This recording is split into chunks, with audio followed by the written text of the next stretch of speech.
Selama perhatian manusia menjadi sumber keuntungan, dan perhatian itu tentu lebih mudah didapat dari konflik, maka keributan akan selalu lebih laku dibandingkan dengan kejernihan. Dan selama itu pula, kemandirian jurnalis akan terkikis habis. Bukan karena mereka tidak tahu etika, tetapi karena mereka hidup dalam sistem yang membuat kejujuran menjadi mahal.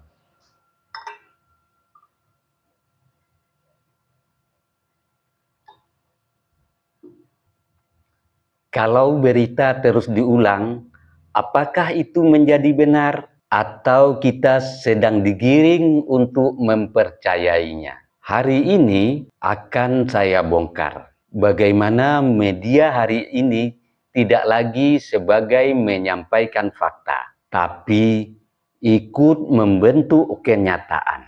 Sebentar lagi saya bahas. Bismillahirrahmanirrahim.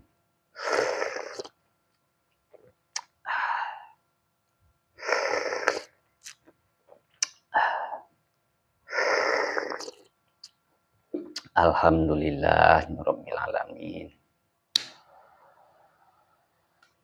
Hari ini kita harus jujur melihat kenyataan. Media tidak lagi berdiri sebagai penyampar kabar yang netral. Ia sudah berubah menjadi pemain. Ia punya kepentingan. Ia ikut bertarung dalam memperebutkan makna, bukan sekedar menyampaikan fakta.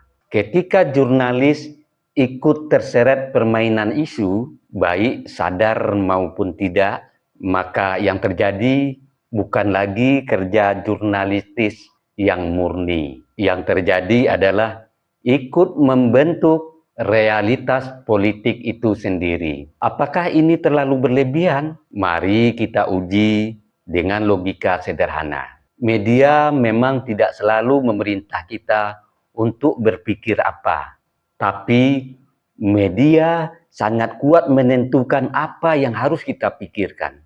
Ketika suatu isu diulang terus, dipertajam, dibungkus dengan dramatis, maka publik akan menganggap itu penting. Padahal belum tentu substansinya benar-benar besar secara hukum dan dampak yang nyata. Mari kita masuk ke tahap berikutnya. Satu isu yang sama bisa digambarkan sebagai skandal besar, krisis moral, atau satu kesalahan, atau sekedar kesalahan biasa. Cara menggambarkan inilah yang membentuk emosi masyarakat, yang akhirnya membuat masyarakat marah, curiga, bahkan akhirnya tidak peduli.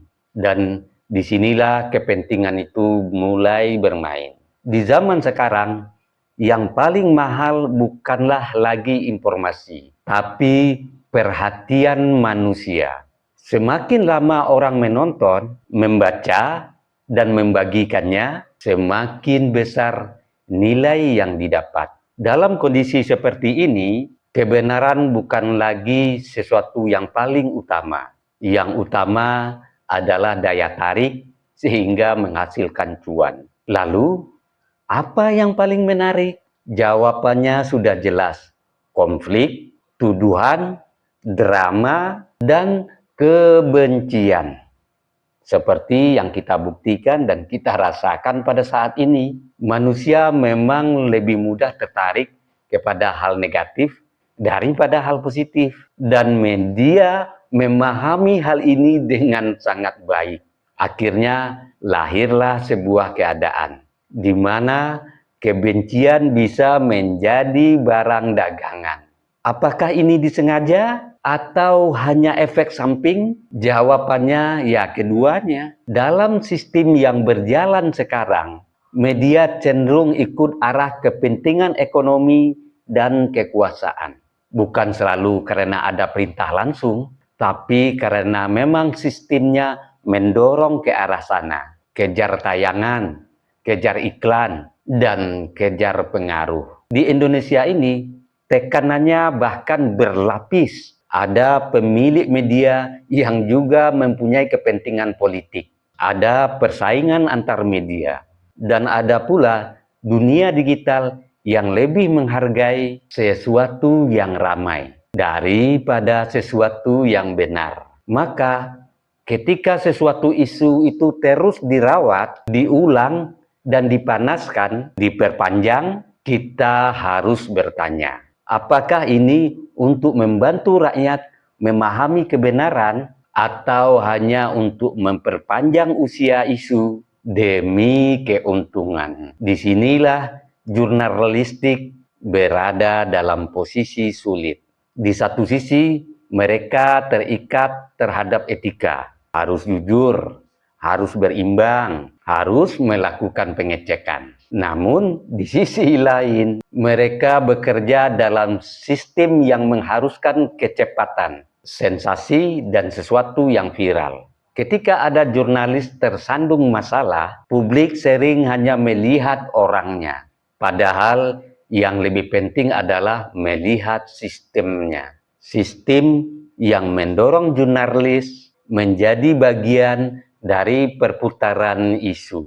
Sistem yang mengaburkan batas antara melaporkan dan ikut menyebarkannya. Sistem yang menjadikan media bukan lagi sebagai cermin, tapi sebagai mesin pembentuk realitas. Lihat saja mereka menjadi laku seperti Rakyat Bersuara, seperti apalagi yang dibawakan oleh jurnalis senior itu yang orang Padang, saya lupa namanya. Dan disinilah bahaya besar itu berada. Jika media kehilangan kejujuran dan juga kemandirian, maka masyarakat kehilangan pegangan. Jika kebenaran menjadi kabur, maka yang menang bukan lagi fakta, melainkan cerita yang paling keras, paling sering diulang, dan paling menguntungkan. Akhirnya kita hidup dalam keadaan yang membingungkan, di mana